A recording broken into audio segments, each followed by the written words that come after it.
Good evening and welcome. Tonight we will be going over the history and geography of Chiradzulu and Chitipa, which is up there in Malawi. Let's start by zooming out so you can see exactly where we are in the world. Here is Malawi. It's a very long, skinny, small country here in southern Africa. Malawi borders Tanzania, Mozambique, and Zambia, with Lake Malawi right there being like the most obvious dominant geographical feature of the country. Just to zoom out a bit more, you can see the African continent here. Malawi's down here. Very small compared to the other countries in southern Africa. So Chiradzulu, you can see borders Blantyre, which we've already gone over. It kind of overshadows a lot of the features and history here in Chiradzulu district. Look this up and get a lot of stuff about Blantyre. But geographically, we are in the area of the Chiradzulu Mountains, which we can see over here. There's the actual city there, Chiradzulu, and here's the Chiradzulu Mountains. Now, the name Chiradzulu, which is named after the mountains, means yesterday's tale. And that is because at one point, some hunters came back from a hunting trip with I think it was a leopard. And they said, well, you forgot the tail. And they went, oh man, you're right, we did forget the tail. We'll have to go back and get it. So the next day they left to go get the tail, and they were never seen again. And allegedly that's because these mountains here are haunted. And if you go in without expecting the worst, it will find you up here in the mountains. So they're really pretty in 3D, aren't they? But yeah, that's where Chiradzulu comes from. Let's go look at, readjust myself here. And we can look at the actual Chiradzulu, which is right over here. Now, when I say like the city Chiradzulu, it's not a city at all.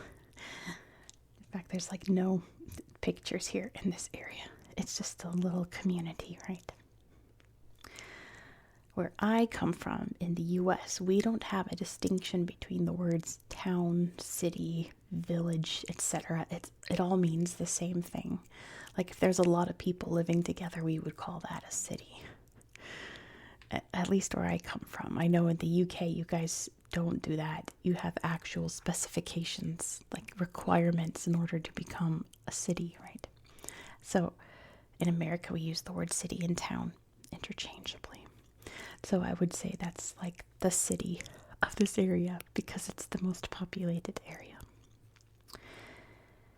Now, the most famous fact about Chiradzulu, and I have to check my notes over here on the computer screen to make sure I don't get any dates wrong, has to do with John Chilembwe, which if I pull up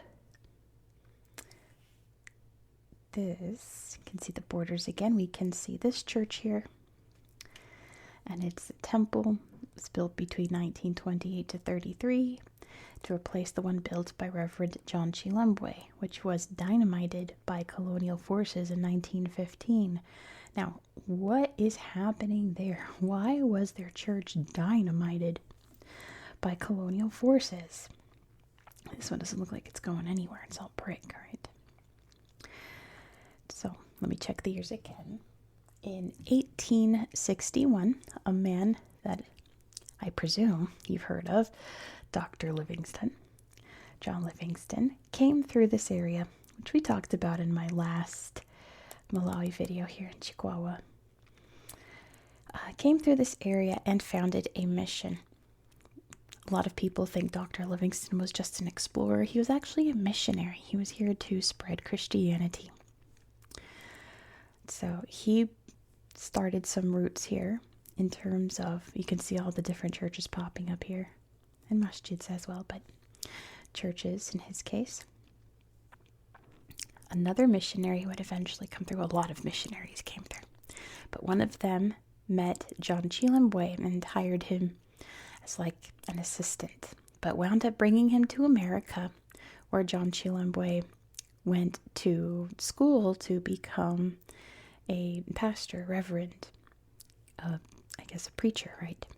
He came back here to Chiradzulu, where this area was dominated by white British settlers who had built farms, some of them directly related to Dr. Livingstone. The one we're going to talk about was owned by his, I think it was his son-in-law. Yeah, his son-in-law. But the guy who was running the day-to-day had the last name Livingstone, said he was related. He did not allow churches on his property because there was a hut tax in the area for the local peoples. Should look around, see if there's any more pictures. I don't think so, though, in this area. There was a hut tax, meaning if you had a roof, you got taxed. And if you couldn't afford the tax, then you had to work for free. So it was essentially a way around the sticky situation of slavery, right? Legal slavery, when slavery was illegal. And he didn't want churches on the property because, they would start thinking for themselves and think maybe this is kind of a messed up situation. Hence why churches were being dynamited, that were being built on his property. John Chilembwe, 1915, finally had enough. He snapped. He and his crew raided the, property, decapitated this Livingstone guy, held a sermon after that with his head on a stick. Oh, here he is. What's left of him is buried here. Killed on 25th January 1915. Yeah, gave a sermon with his head on a stick, which is wild. But that's what happened, and he was eventually caught and killed by the, soldiers stationed here. John Chilembwe today is a national hero of Malawi. There's a John Chilembwe Day. There are, his mission is still present here, although I couldn't find it. I was looking all over the area, and I think I found the building, but it wasn't tagged with anything, so darn. But his legacy very much lives on. He is one of the great national heroes of Malawi.